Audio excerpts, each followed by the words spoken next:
Hey, pals, we are live on a rare Wednesday evening. And the reason that we chose to do this now, to do this outside of our usual schedule, is because we have the honor and privilege of being joined by a guest who is absolutely worth disrupting the schedule for. We are joined by one of the most talented cartoonists in the comic book space, someone who we are lucky to have in our space, somebody who I will say affectionately puts out banger after banger after banger every time she releases a comic. We are Love to hear. talking about Tillie Walden. Tillie, thank you so much for being back with us. Thank you. So happy to be here. Thank you for shoving me in at an odd time. Hopefully the people don't riot and it's all okay. They love the I don't. content, so it's fine. It Yes. slots right in. Perfect. I remember back in like 2010 Googling like when is the best time to post on social media because I was trying to optimize to get more than two people to like my artwork. And they said Wednesday evening. Oh, For the But week. I interesting. don't know if that's true anymore because this was back this is a different era. The algorithm has I twisted remember things back up in to like the point where 2010 Google. sometimes you don't know if you're speaking to the void at all, you know? No, I know. We see things from days ago, and sometimes I feel like I'm seeing into the future. It's a mess out there. But here we are on a Wednesday evening. Thank you. Thank you both for having me. So happy to be here. You are very welcome. And huge thanks to Image and Skybound, not only for making this possible, but for alongside you pushing out Clementine, the book trilogy. We were able to read the third one, um, because of Image in preparation for this. And I gotta say, you did it again. You did it again. You. I'm so glad. You really, when you're working on these books alone in the middle of winter, you're like, am I really doing this right? You're like, am I nailing this? And you go, working on a book is just this up and down of like, am I a god? And like, am I an imposter? Just like, I feel both simultaneously. And when I finished book three, I was like, really not sure if I nailed this one, just because Mm. I feel like I made a lot of drastic decisions. Um, but so far, it seems like people have enjoyed it, and I don't know, why not? I think that's one of your strengths: the drastic decisions, be it your own work or in this world, where that's what happens. You make those drastic choices, you make the drastic decisions, and life just happens. Yeah, I do think. Thank you. I guess I don't really see the point now. When I was a younger cartoonist, I really tried to keep it safe and play it safe. But at this point, like 10 years in, I've really realized like the consequences of making a not very good comic are just like kind of arbitrary. Like what? A Mm. bad review? It's not before this live stream began, we were talking about climate change. Like there are things that are like actually terrifying. Wildfires are terrifying. Someone not loving your comic is not that big of a deal. So you might as well just like make the choice that you think could be interesting, make the choice that feels a little bit daring. And book three of this trilogy, I definitely like jumped across a ledge that I had narratively sort of never explored. I think it's like the darkest book I've ever written. But it was a lot of fun.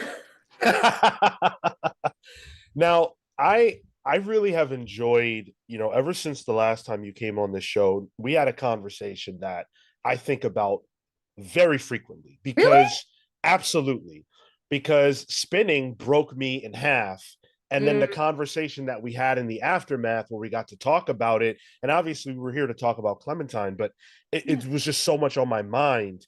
And it is your ability to take a story, in the case of spinning, your story, in the case of Clementine's story, and tell it in a way that like almost reaches through the page and grabs you and says, pay attention to this, think about this. And I love Wow. that. It's arresting. And I feel like that's what we need in stories. There's so much lean back storytelling these days, and I need Yeah. more lean in storytelling. And that's what you do. There is. That's so cool to hear. It's that's always my hope. My hope is to, and I think people always ask me like, what do you hope someone takes away from your book when they ask me this about like all the 15,000 books I've done? And every time I'm like, I just want someone to be focused on it. I want them to not look at their phone. I want them to forget who the president is. I want them for at least 5 minutes to be a little bit enraptured.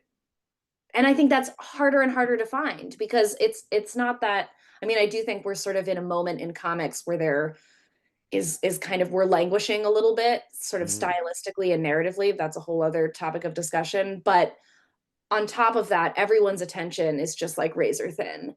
No one has no, I mean, the idea of reading a whole book is wild at this point with the like amount of sort of short videos and quick things that we consume. I mean, I still manage to kind of read books, even prose, but it's like it takes quite an effort. I'd sort of rather be watching Instagram reels about like parenting hacks for my toddler. Because it's more relaxing. So I think that comics, continuing to make them, continuing to read them, sort of flies in the face of the world right now, and it's a good thing. And I love that like everyone wants to read comics on paper too. Like no one Mhm. wants to read them on a screen. I don't want to read them on a screen. Like you want to read it on paper. I want to draw them on paper. So good luck, Chat GPT. Good luck trying to make my Clementine trilogy better than me. You certainly can't. I don't know if Damn you're right. listening right now. I'm like, Always listening. Somewhere there. AI. Yeah. Anyways, that was a lot of topics in one, but onward. No, but I think it's important in a world that is increasingly short term and digital and sort of, I don't know, disrespectful of our time and our minds. I like things that are, that say, no, take a beat, sit down, enjoy this. And it's really you saying that. I feel Yeah. like it's you saying that from your side of the book when you're creating it, saying you're going to take your time with this. This is, well over 200 pages. Yeah. You've got to pay attention to the art. It's telling the story. You can't just read through this. I love that we can still have these things. It feels rebellious. Yeah. Yeah. I'm so glad. I think that I often put a lot of quiet sequences in my book, uh, partially intentionally because I think they just look pretty, but also it gives me the creator a second to like pause too and kind of think about what my next move is going to be narratively, because so much of the books are written while I'm drawing it. It's a lot of it is not planned beforehand. So when I bring in these moments of like, you're just going to have to look at the landscape of Greenland right now. Sorry, but there's nothing else for you to do but look at an iceberg. It's also me being like, I need to look at an iceberg for a moment because I have no idea what Clementine's next move is. We got to regroup and figure this out together. Um, if That that makes sense. that pause, I think, adds a beat to any narrative. I think that it's important. It feels like a lost art within comics. You want to sit with the art, you want to sit with the, especially after a traumatic moment, whatever that might be, or an Yeah. uplifting moment, right? It's meant to, I Yeah. think, continue to convey either the hope that you feel, the happiness you might feel, or like a somber tone. It lets you sit with that, and you really have to wrestle with it to your point on paying attention. Mhm. I think that part of why we're seeing less of that, which is a sort of a trend that, am I seeing it in mainstream comics? It's hard to tell. I don't read a lot of mainstream comics, but I'm definitely seeing it in indie comics. And I see it amongst my students that I teach, is there is just everyone is doing less drawing. Now that we have digital coloring, there are so many ways to fill a panel that are not line.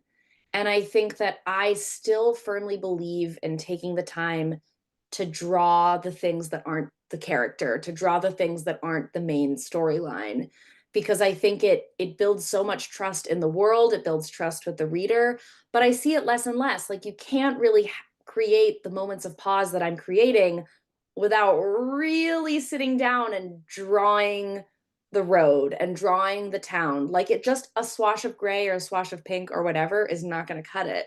And I see in a lot of comics right now people trying to create evocative moments, but it's they're rushing, and I think there's not that sense of like, you did this digitally in 2 seconds, you didn't actually pause here, you're creating a pause but you didn't actually take the time to. So anyways, that's just, but that's my own my own sort of issue right now with our moment in comics is that I think that there needs to be a lot more emphasis on line and on drawing and on like really developing panels to their fullest they can be. But I'm also a teacher, so I'm also always annoyed at my students when they like try to hide the fact that they didn't draw a background by putting yellow there. I'm like, I can see there isn't a background there. You can get away with one panel per page without a background. All the other panels need a background. Is there something that happens while so you're there sitting in the moment, but Mhm. as you're constructing that background, does it ever help to define the foreground? And not in the not in like a composition standpoint, but let's say the mood, you're trying to change the tone.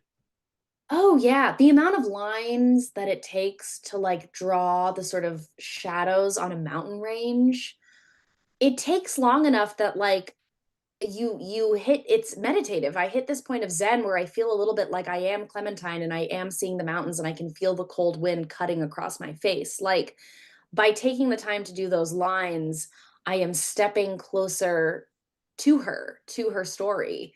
And that's where I think a lot of the magic gets created. When I'm drawing like action sequences, it's quick the way Clementine's moving quickly. I sort of fly my pen across the page.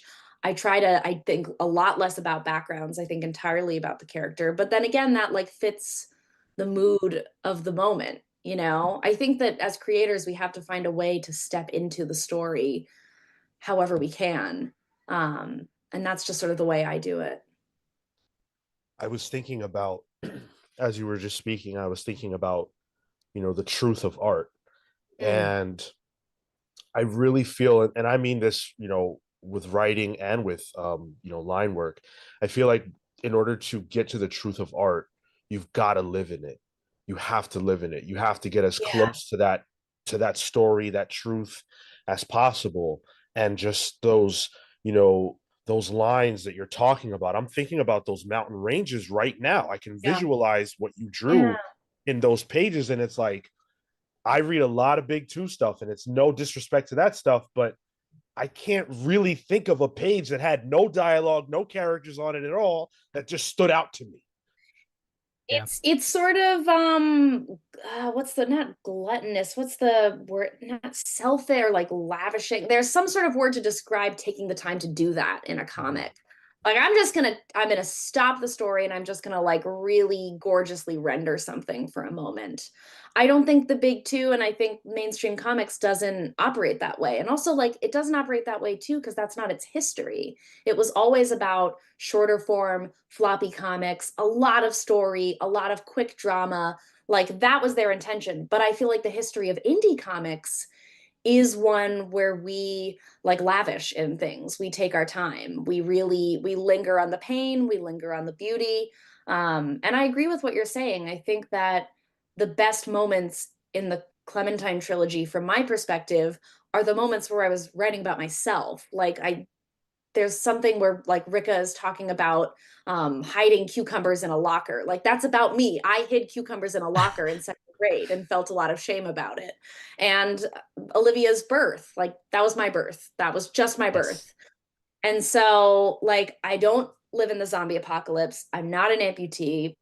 I'm not Clementine, but I feel like part of why Skybound asked me to do this trilogy is they knew I would put some of me in there and that would help Clementine's world feel vivid and real, which was the goal ultimately. I want to shout out Matt Fisher. Thank you so much for the $20 super chat. It says to Tilly, I love this book. Thank you for this. John, I'm not going to ask the question. Until Rick Grimes regrows his hand, make mine comics pals. Thank you so much. Great. Thank you. Thank you, Matt Fisher, and thank you, Matt, for behaving yourself. I appreciate that. We have Tilly here. You How behave rowdy yourself. do these live streams get? He's not rowdy at all. He's just got a dumb Marvel DC thing that he likes to ask me every week, and so he's I behaving himself. like that. I love a bit. So does Matt. I really wanted to get to this comment too because so it's from Hand of Aries. He says, "Hey everyone, hi Ms. Walden. just received book 3, going to reread the first 2 and then jump into the third. Thank you for all you do. Oh, thank you. It's so appreciated. I could literally would not be able to do this without readers like you, without conversations like this. It's comics are ultimately very collaborative. It's all about this, like what I make, putting it out there, people reading it, people processing it. It's great. It's so cool. And the reason why I really wanted to hit that comment is because you do pretty much everything yourself with these books. So Yeah. you're not The gray tones. like you don't necessarily get to receive that instant feedback. Oh God, no, it's so weird. Like, and I finished book 3 over a year ago. So Right.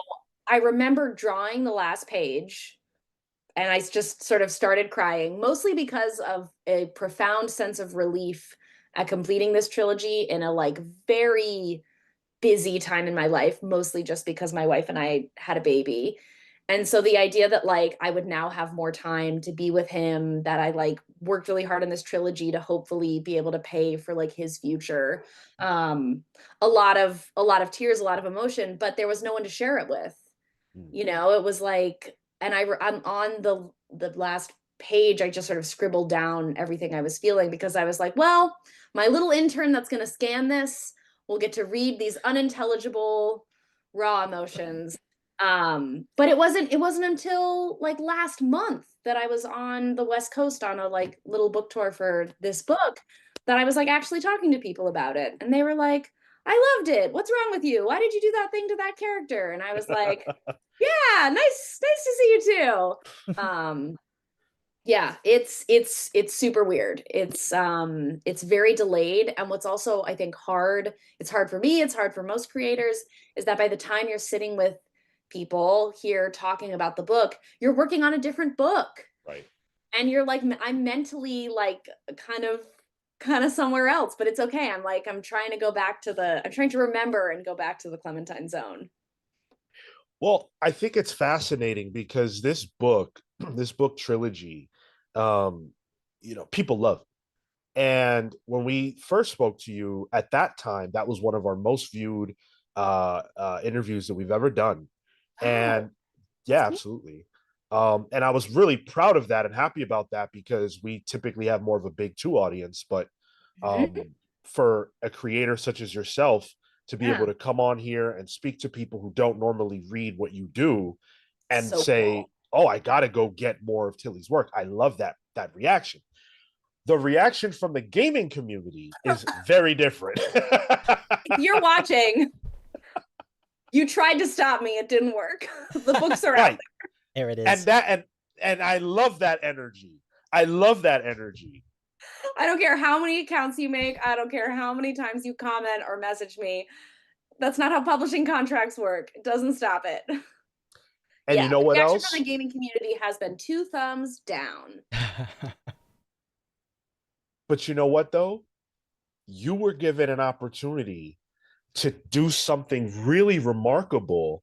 And in a weird, crazy way, the game is a spinoff of the book, and you're like of the Walking Dead Hey, oh my comics. God, be careful. We don't know who's listening here. Hey, you know what I say to those people when they make comments like that? I say, fuck them. That's what I say. Yeah, So, but it's like the history of the Walking Dead is to do radical, crazy stuff to these characters. Robert Kirkman was not precious. that's very true. That's very true. And actually something that I hasn't really come up in all the conversations I've had about the reaction from the gaming community. You're right. And The Walking Dead has always been like it it ushered in this whole new life in comics, it ushered in a whole new life in TV. It's done so much and it has been so daring. I think that I felt I felt frustrated that this situation with sort of all the hate online I've gotten has been sort of so obvious in a way because I'm the only woman who's ever worked on The Walking Dead. Yep. I'm the only woman who's ever written it. I'm the only woman who's ever drawn it. So obviously I'm also the only lesbian. Makes sense. That math adds up. And I'm like, really? Like it's not, they're not, I mean, people were upset about Glenn, but it's me you chose, always the woman. I wish they'd been a little more creative in their disgust of me, but oh well. Oh well, and also you have this successful thing that is now out in the world that stands in the face Yeah. of everything that they say, and I love that. And Robert Kirkman likes it. So That's the plus. Right. him. Robert likes it. Robert's a peach. We're all happy. We're all happy with it. I mean, I of course I know very clearly that I made like a very specific choice that I know upset the game fans. And it's still to this day like a complicated choice, which was that Clementine like left this character from the games AJ behind for this trilogy. And it's I've over working on these books for over 4 years, I've had a lot of time, and I've become a mother in that time too, to think about why, like, what is this idea of like sort of abandonment and this I don't know, why was it that character choice that like really put me on the wrong foot with all of these fans. And even after having my own son, I still feel like I would go back and do it all over again. Like I understand even more the pressures of taking care of someone when you're not ready to. And I was able to choose to be a mother, but Clementine was like 14 and found a baby in the snow. Like, talk about a burden. That sounds horrible. And I've now taken care of a baby. I don't want to take care of a baby in the snow when I'm 14. But that's very nitty gritty. It's all good, and I think that I really am happy with the trilogy, and I still really love the games. And I was actually on the subreddit for the games before the books were announced, and I Wow. I really enjoyed being on the Reddit. Like I loved all the discourse about the games. And then right before the books were announced, my wife was like, "Get off. Get off." She was like, "You cannot stay on the subreddit. You can never look at this subreddit again." And I was like, "Okay." And Smart I've never woman. looked at it since, which I know to be the right choice.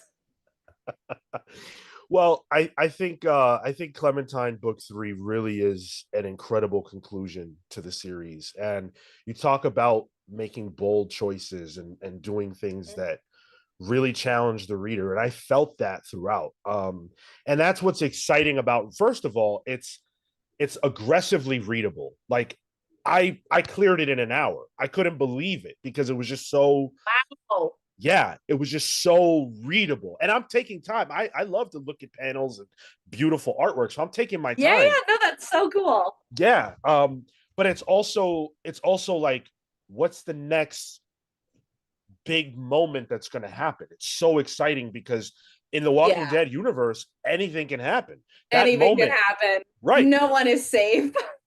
I the moment with Rika, and we won't spoil it, but like I 1000% didn't even think about that And that's why I did it. happening. I knew I could pull the rug out. I had that. I still had that. Everyone's expecting a zombie. No one's expecting a pulmonary embolism. But yeah, it's I it was really fun to think about the question with this final book of like, what is terror for someone who is so strong and so capable? Because Clementine, I don't think she's that afraid of zombies anymore. Like she knows how to handle them. These kids that grow up fighting them, the walkers are the landscape to them. They have made their peace with danger being around every corner, but there are still versions of fear and of terror that we all have to learn to experience at some point in our life. And it usually happens in early adulthood, hopefully later, that we start to interact with other forms of terror. And that was what I wanted to write about in this last book. I think that comes across in obviously Clementine and Rika's relationship, where you're trying to manage the one in book two. The whole thing was, you're abandoning her for her work. You're trying to ignore the horrors and the things that happen, not Yeah. related to the walkers necessarily, but related to, I'm so afraid of losing you that I won't cherish you. And Yeah. in 3, it's picking up off the guilt of that. I'm so sorry. I will sit here and I will stand by you. I will make it work and survive in this new situation that we're in. And then bam. And then she Yeah. topples over. And I throw the book down and I take a moment, but of course we Yeah. pick it back up because you truck along. Yeah. We all do. We all do. And I think that when I opened the book with a birth, I knew that and what I experienced in having a kid was just like you walk up against the precipice of death when you bring a new life into this world. And I think that I don't know, also with like every passing year as my knees hurt more, as gray hairs appear, as you know, I don't have any grandparents left. My parents are getting older. Like it's all you're like, "Oh yeah, this is coming for me too." Like it's coming for all of us. We all have limited time here. And it's just on my mind. It was on my mind. Death was on my mind a lot. And I really did want to write about it. The opening sequence with the birth, it actually kind of felt like it almost felt like an action sequence to me. Yeah, it did. Like it was very intense. And Yeah. for these people, walkers they deal with all the time, but birth, Mm-mm. giving birth in this world that doesn't have all the doctors and hospitals and everything else, Oh yeah. that's almost more scary to these kids. Yeah, I think there's a line where someone says this is like the most violent thing I've ever seen Yeah, Yep. or yeah. something like that. And like that tracks. If anyone listening here has ever given birth, um it is very violent. It's crazy. I don't know how we do it. I remember my mother-in-law trying to like right before like pump me up. She was just like women would just squat in the fields and out their baby came and I was like that sounds great. He'll just come right out. It's going to be so easy. It was reader. It was not easy. But I got drugs. So not only did I get an epidural, but I remember they came in and gave me some fentanyl on top of it. And I was just like, hallelujah. And then Wow. poor people in the Walking Dead universe, not a lot of opioids left for them. Poor women in the fields. They didn't have that either. I know. I know. Oh my God. Poor all Modern of them. marvels. it Yeah. Yeah. it's interesting as well that in this universe, because that's so the amputations, left and right, that becomes so synonymous with this world. But there's questions, I think, in not in book 2 and 3, just like, oh, how does this happen? Oh, this is a what? You have like the process of these things, and it reminds you also that they are just children. They are just They're children children who have making their like never way. been to school and don't have parents. Yeah, yeah. So who is telling them what a uterus is? I mean, Olivia had a teenage pregnancy because she like had sex once with Amos in a cabin at night. And you know, I think about obviously another theme in book 3 is education, and because Clementine sort of briefly goes back to school, and I was obsessed through the whole series with all of the stuff this kid does not know. I was just like, there is no absorbing of culture, of society, of history, because everyone is just trying to not die and not get eaten all the time. It's gotta be, it seems like it's terrible, but it also seems like kind of beautiful because then these kids are so sort of open to all possibilities and so curious about the world around them because they're so lacking. It made me think about how much is essential to a community, like how Yeah. much of our knowledge of history and the things that we bring into the world and everything else, how much of that do we really have to have in Yeah. order to function? And your book really brings that question to life because these people have very little. This is a world that is ravaged. Yeah.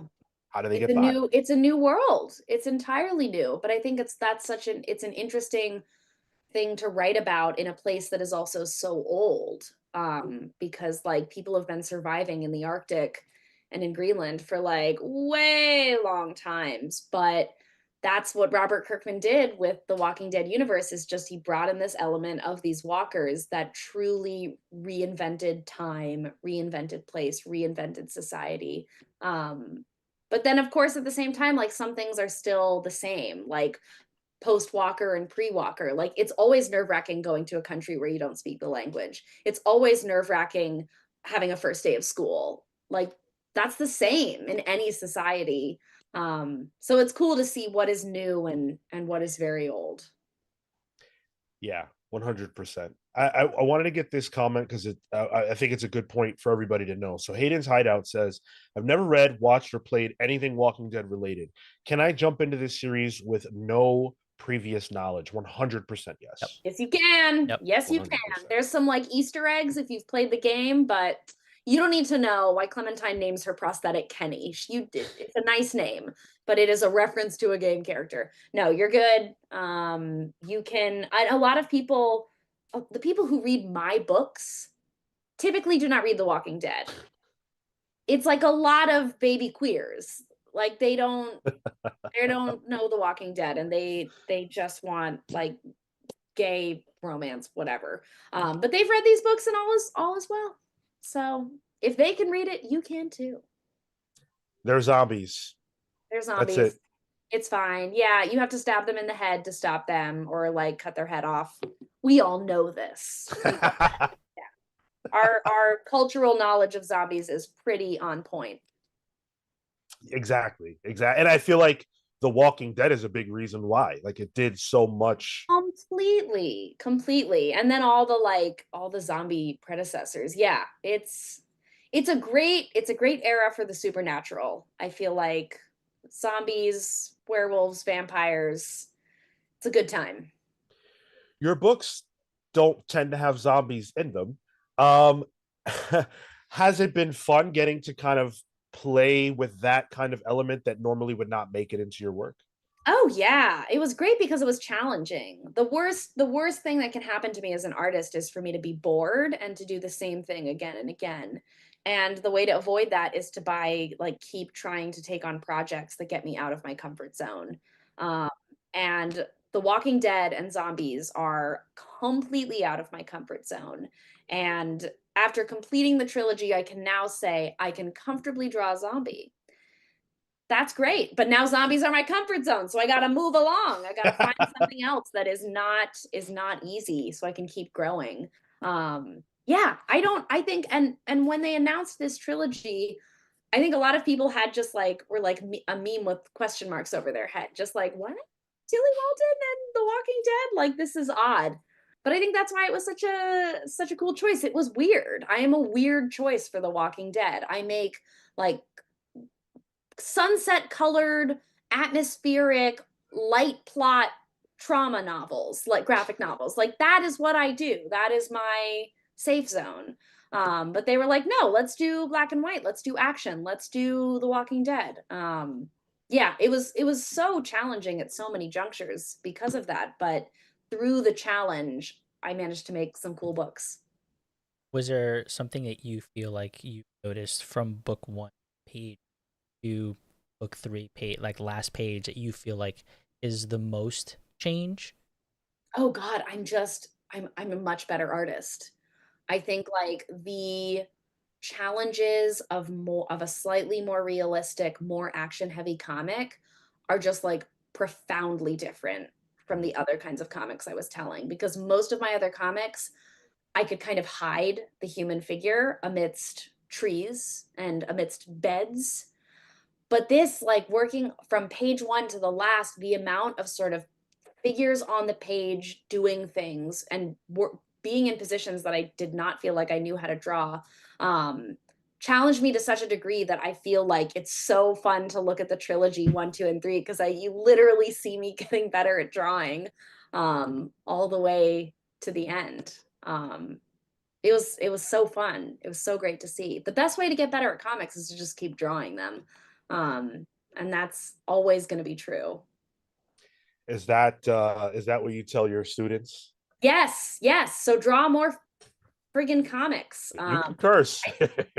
It's so much more about quantity than it is about quality. And that's so hard for newer artists to accept because no one wants to make ugly pages of comics. But you have to. Like, that's the only way. You have to make like a bunch of bad comics, a lot of art, and slowly it's going to develop and it's going to get better. But I will take, like, from a student, I will take 6 crappily drawn Sharpie comics any day over one totally finished, perfect, fully colored page because I know that those 6 pages are taking them where they need to go, which is like comics aren't fine art. I don't ever labor too much over a single page or a single panel of comics because that's like it's a comic. It's one piece of a whole. Like you really it's all about kind of moving through it. And I realize I'm saying contrasting things because before I was talking about the importance of taking time, which I still very much believe in, but there's a difference between drawing everything and perfectionism. And Right. I think when you're working on a panel to express something, that's great. But when you're working on a panel because you think it's not good enough and I need to make it better and I need to make it better and I need to make it better, that's when we have a problem. And that's when you need to stop and move along because no one cares. It's just one panel. Like there are plenty of panels all over Clementine where I'm like, oh, didn't nail that one. He like that elbow's in the wrong place. I forgot to draw that person's eye. Moving along. Do to do. But that's comics, you know? That's our tradition. It's all about the story. It's all about the reading. If I wanted to make one perfect image, I'd be a painter. I can't paint. I can't do that. You know, it what you just said, I think, is so important right now because Hmm.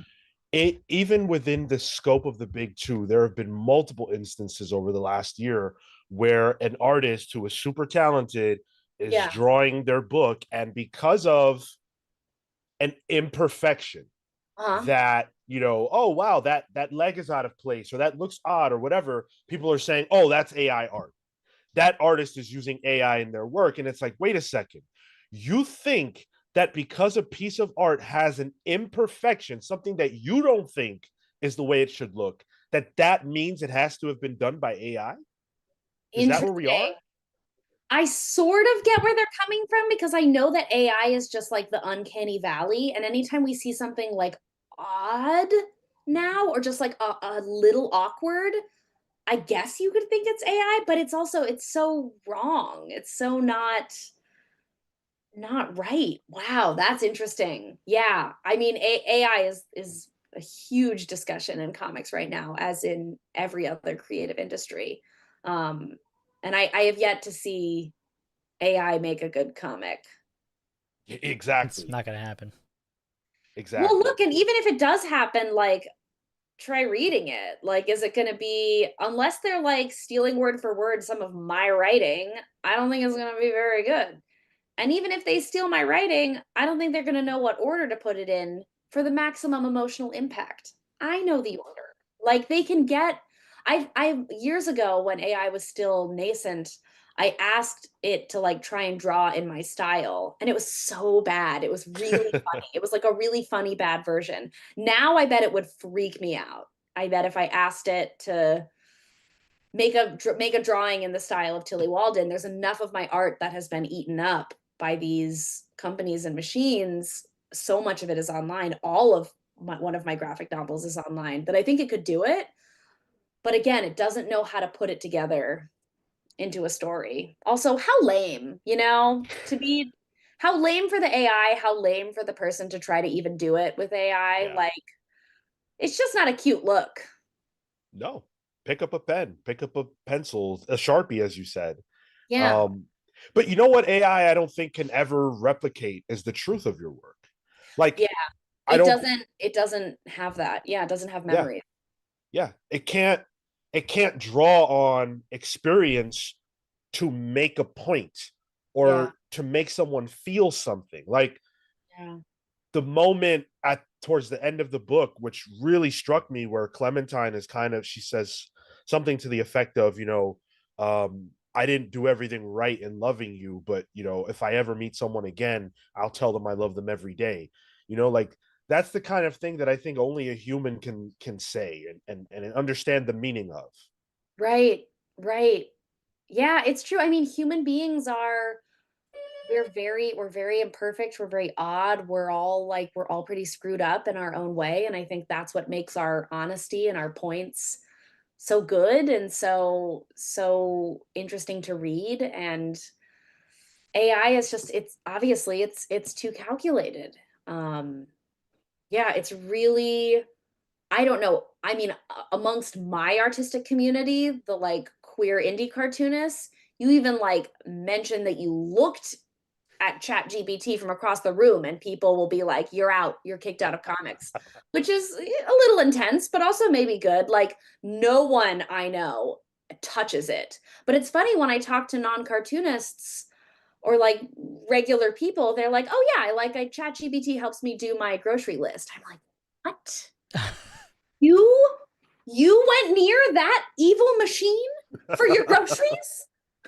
I don't know, but comics has such a we have a very intense reaction to it because it's also using everything we Yeah, the Exactly. arts, the actual, yes. yeah, the actual production. Yeah, Right, 100%. right. Another shout out here from Atomic Hound, 999. Thank you so much, Tilly. In a world way short on courage, thanks for having courage to put something out in the world and be willing to not only accept the accolades but the inevitable hate as well. Bravo to you. Thank you. Oh, that's really sweet. So stay with me. That's so nice. He's a wonderful guy. And Yeah. then we have Gavin Guidry in the chat, who actually is an incredible artist in his own right. He does a lot of DC work at the current moment. And he says, done is greater than perfect. Tilly and I have a lot in common in our approaches, even though we're so different stylistically. Yeah, I think that I this is another thing I tell my students. There is one thing that unites all professional cartoonists, which is that we finish our comics. It's not about how much money you make, it's not about how many people read it. What all professionals are doing is they're not giving up. And everyone, this commenter, me, like everyone who is working has moments working on stories where we do not want to keep doing it. I don't like it anymore. I'm tired. Again, I'd rather just watch Instagram reels, but I'm a professional cartoonist. I'm going to finish it. I'm going to work through the doubt and I'm going to like do it for myself, not just for the contract, not just to pay my mortgage, but because when you say you're going to do something, you should fucking do it. It's like it's really hard, but it's also not that hard. We really build it up in our mind as like being so much more difficult than it is, but it's like you're putting pen to paper. Just do it. Move your pen. It's okay. You're not a liar, right? Especially as you sign that contract, you're there to do the thing. You're not a liar. Exactly. It, Exactly. And look, everyone who does their job, whether your job is my mom worked for a few years in a manila envelope factory, whether you're in the manila envelope factory or making comics, everyone has bad days at work. And there's this idea in creative fields like we don't have bad days at work and like we don't have days where we phone it in. But my mom phoned it in a lot at the manila envelopes factory. And I phone it in a lot working on comics too, because I'm a human being with like ups and downs energy wise. It's very normal, but I think people really judge themselves when you're phoning it in on a creative pursuit because it's supposed to be sacred and it's supposed to be important and it's supposed to be great. But you can make great things while also making a lot of concessions. It's you can do both. ah, there's that elbow. I see it now. Yeah. Exactly. Aha! I did it. This person has joints. Thank God. it do you convert that to me what that sounds is discipline, right? You sit down and whether or not you're in the moment you're feeling it, you take that discipline and you convert it into, is that inspiration or is that just you do the work? How do you kind of square that? I think that every day I sit down to work on a graphic novel, I am optimistic that I will be visited by the muse, that I will have a good time, that I'll feel connected to my art, but I never think of it as a guarantee. Most of the time when I sit down to work, what ends up happening is like I'm slogging through it. I'm like, I really just have to push through. I have to get 1.5, 2 pages ink today. Let's just do it and put on a podcast about some grisly murder so I can think about something else. Um, But I always believe that the day is going to come back around again where I'm making comics and it feels magical. And it always does. It always does. Sometimes it happens every other day that I feel the magic and I feel like I have the best job on earth and I'm flying while I'm drawing. And sometimes it's like 6 months until I feel it again. Sometimes it's been years, but it always comes back and I know it always will.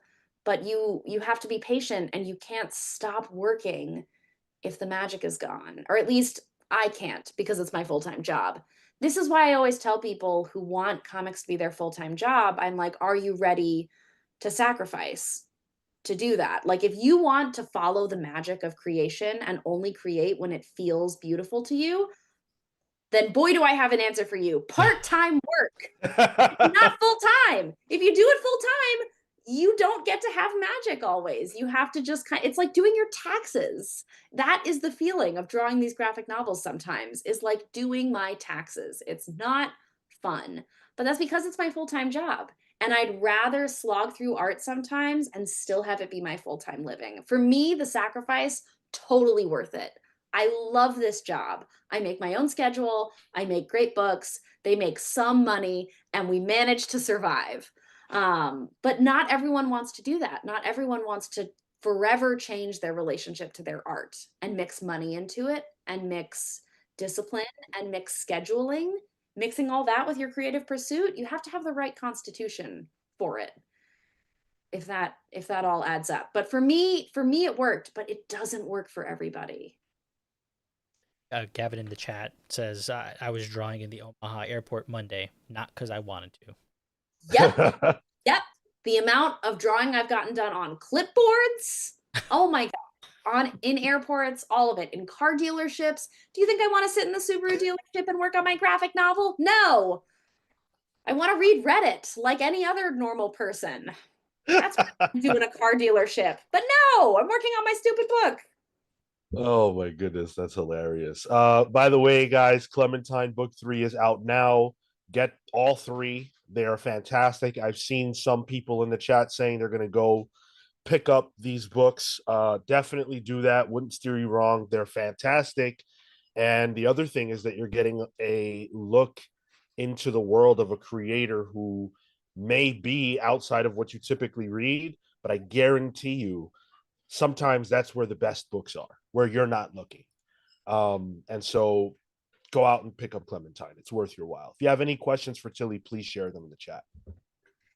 Sean knows what he's talking about. Oh, my favorite words.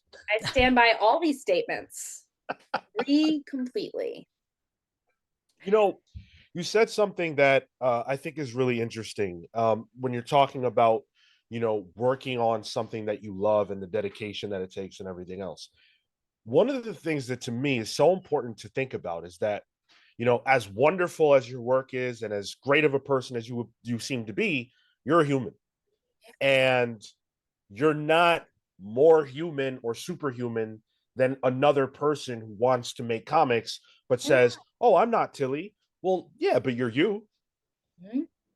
There's nothing that makes you more uniquely capable of doing that.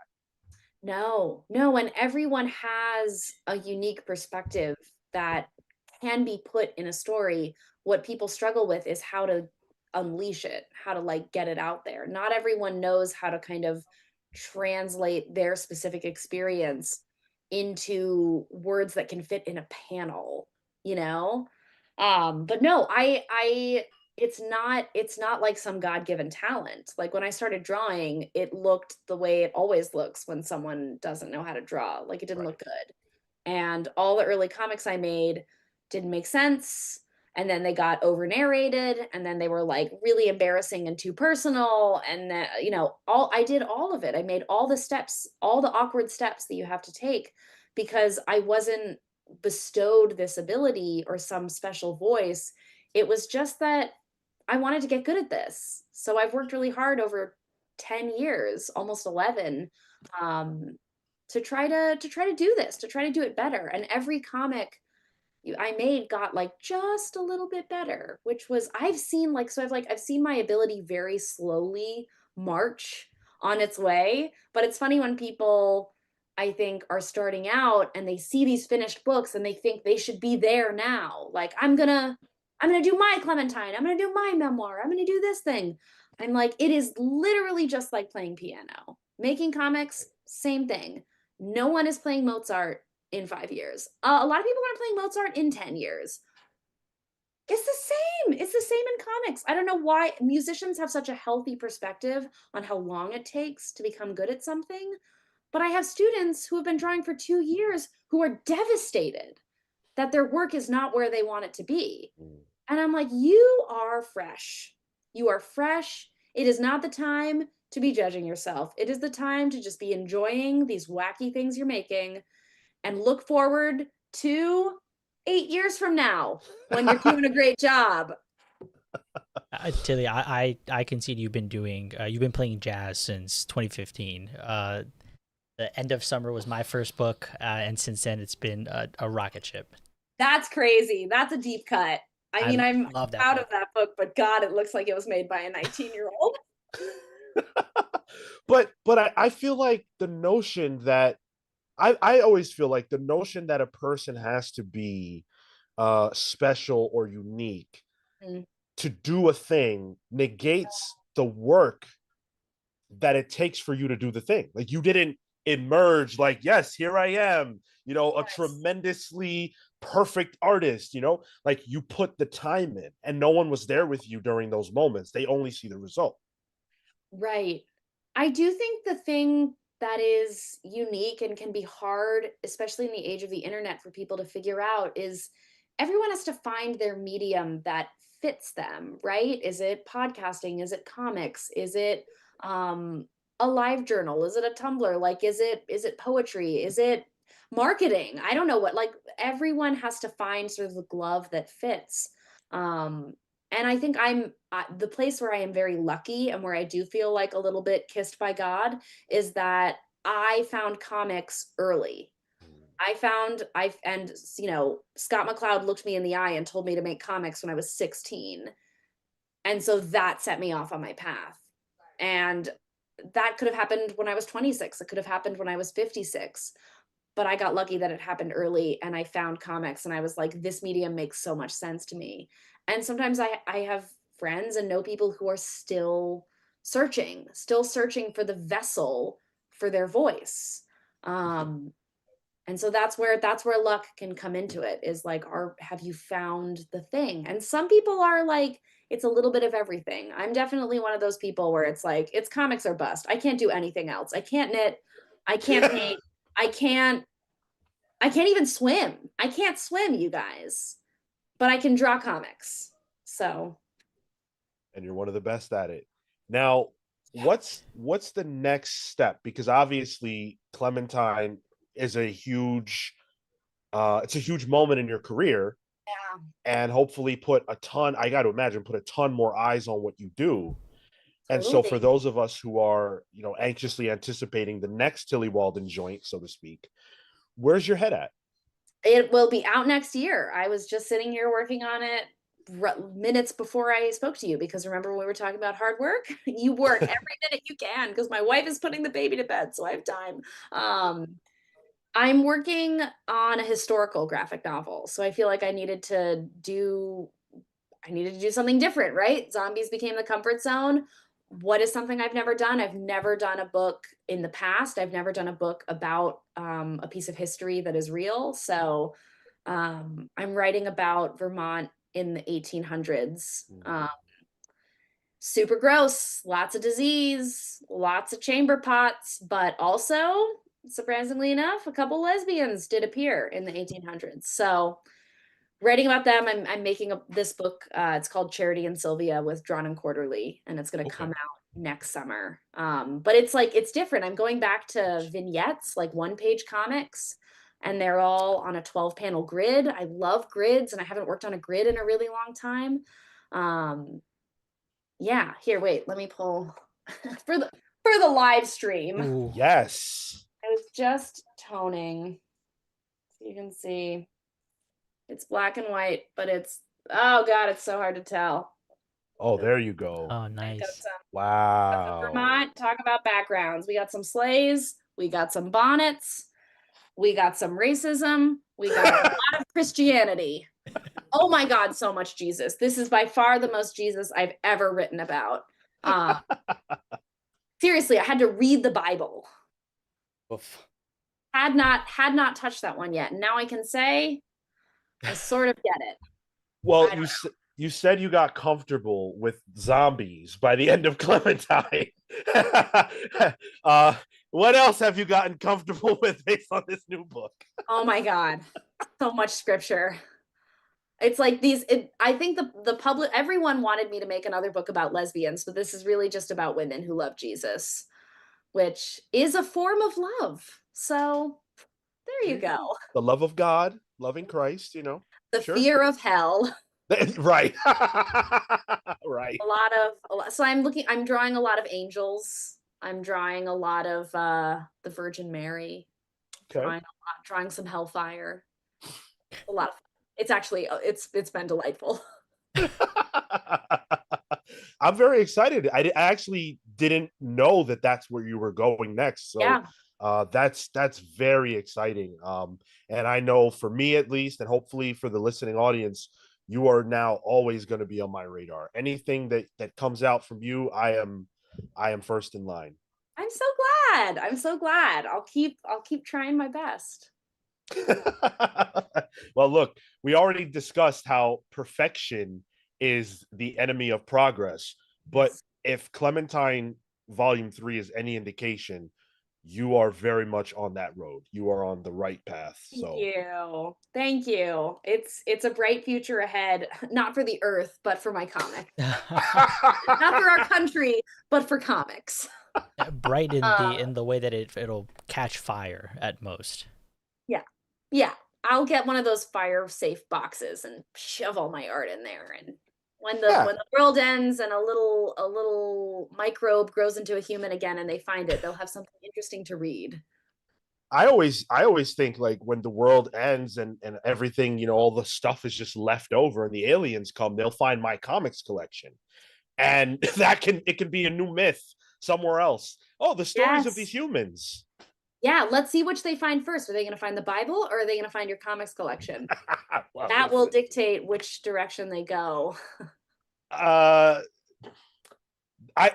You know what? I can see there being a lot of Bible burning in the event of the world ending, so there might be a shortage. That's true. That's true. You will protect your comics collection at all cost. Oh yeah. Because it's the most important thing that I own. Tillie, is there anything that you want to leave the audience with? Where can they find you? I don't think so. That was a lot of fun. No, thank you for the conversation, and for anyone out there who's read my books or will read them, thank you. It's so appreciated. And supporting comics is the best. Supporting this industry, this tiny, ultimately kind of tiny industry compared to everything else in the world. Putting your money towards comics is a great thing. I love that message. I endorse that message. Go buy Clementine Book 3. You don't have to know about The Walking Dead. You just have to have a desire to read a great comic, and you will get that. So check that out. Tillie, thank you so much for giving us your time. Hopefully it won't be too long before we talk again. To the viewing audience. Yes. Thank you. Maybe when the next book drops. To the viewing audience, we will see you guys tomorrow for Pals Pull.